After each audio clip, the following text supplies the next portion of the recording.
ధరణి ద్వారా వాళ్ళు కొల్లగొట్టే భూములు లెక్కలు తెలియవద్దు, ప్రజలకు అర్థం కావద్దు అని అంటే మిమ్మల్ని బలివ్వాలి అని మీ విఆర్ఓ విఆర్ఏ వ్యవస్థల్ని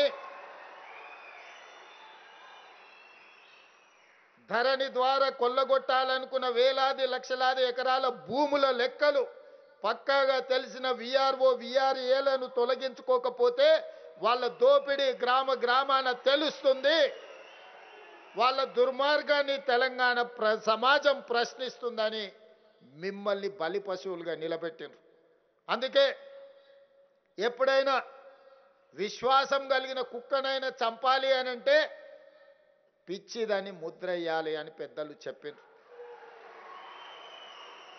వాళ్ళ దోపిడీకి అడ్డుగా ఉన్న మీరు రేపు వాళ్ళ దోపిడీని ప్రజలకు వివరించే మిమ్మల్ని విఆర్ఓ విఆర్ఏ వ్యవస్థల్ని మిమ్మల్ని దోపిడీదారులుగా ఆనాటి నిజాం సర్కార్లో రజాకర్లు ఎట్లయితే గ్రామాల మీద పడి కొల్లగొట్టినరో ఈనాడు రెవెన్యూ సిబ్బంది ముఖ్యంగా విఆర్ఓ విఆర్ఏలు ఈ గ్రామాల నుంచి కొల్లగొడుతుండ్రు, రైతుల భూములు గుంజుకుంటుండ్రు అని ఆనాటి ప్రభుత్వం మిమ్మల్ని దోషులుగా నిలబెట్టే ప్రయత్నం చేసిండ్రు.